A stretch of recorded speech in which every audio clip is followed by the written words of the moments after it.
In Clark County, Nevada, the Child Welfare Agency recognized that kin caregivers often need additional support. Who better to provide ongoing support services than kin caregivers with firsthand experience? As part of the Children's Bureau Systems of Care initiative, the agency paired new kin caregivers with full-time, paid kinship specialists, who themselves had cared for extended families placed in the child welfare system. The kinship specialists served as coaches, trainers, and advocates for the unique needs of kin caregivers. The results were powerful. Research showed enhanced coping abilities and increased licensing among relative caregivers, and improved placement stability and child safety. I think every child welfare agency in the country now pretty much has the philosophy and policy that the first choice in placement is placed with relatives. Families step forward out of a sense of love and commitment to their extended family members, but really have no idea what becoming involved in the child welfare system is going to be about.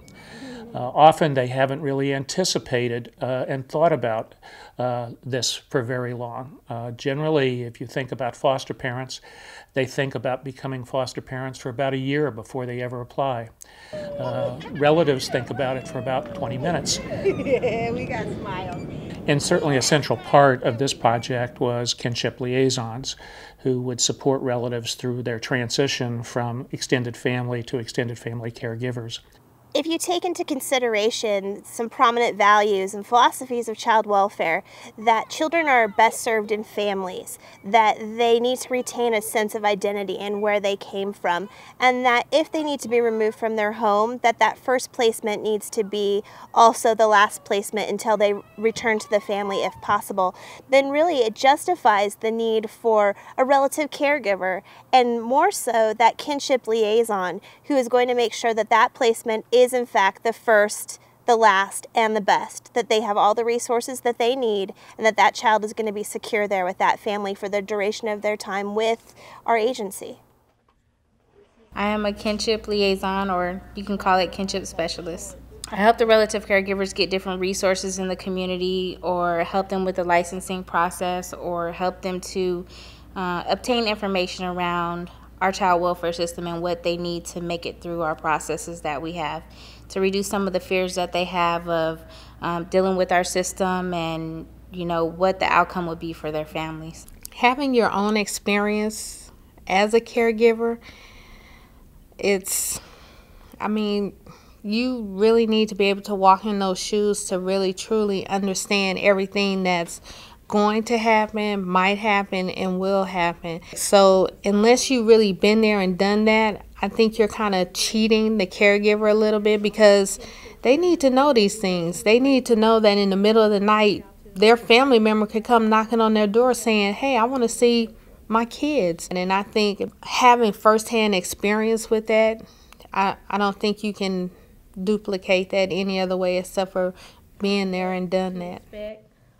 Having a kinship liaison assigned guides the relative through the process, expectations that the department may have concerning foster parents, their role in being a caregiver, and the emotional component, someone that they can relate to. It's a very valuable thing to have, and also to connect them with other relatives in the community as well. So if they need an additional support, they have that. Okay. I think the kinship program has been successful with the relative caregivers we've had in identifying what some of the resources are that maybe initially the worker wasn't able to. They're able to focus on that one family and what the needs of that family are as related to this child. And they brought to the table needs that we previously were unaware of that we can then help to meet the family's needs. Without the kinship liaison, I don't think that the community will be fully served, because they wouldn't know the programs and the social service programs that they can get within the community. Without the liaison, the clientele would not know how to be able to get bus passes for their medical appointments, how to get diapers when they're in need. Brandy Emanuel she's an awesome woman. She really went out of her way for me. She would follow up on me, see how I'm doing, come by and visit, see how we were doing, asking if we had any needs for my granddaughter, which we did. So she really came through with, as far as resources of the city, things that I can take advantage of.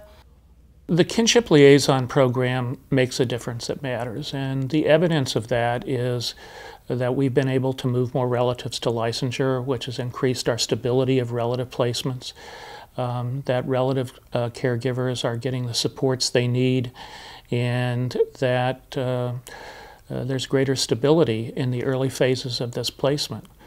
One other thing I would say is sometimes you get things going and it's going really well, and because you have so many fires going, you turn your head and start focusing on other things, and you fail to nurture what you started. It's easy to start a program. They start and end all the time. Building something that goes on at the end of the grant is different. We thought that we could do this with a volunteer network, and that just was not doable. It wasn't until we actually brought staff in and valued that role by making them legitimate employees with the benefits and everything else that every other employee gets. It really wasn't going to work. We needed these to be dedicated positions. By far and large, what became the most important thing was to legitimize these positions within the agency.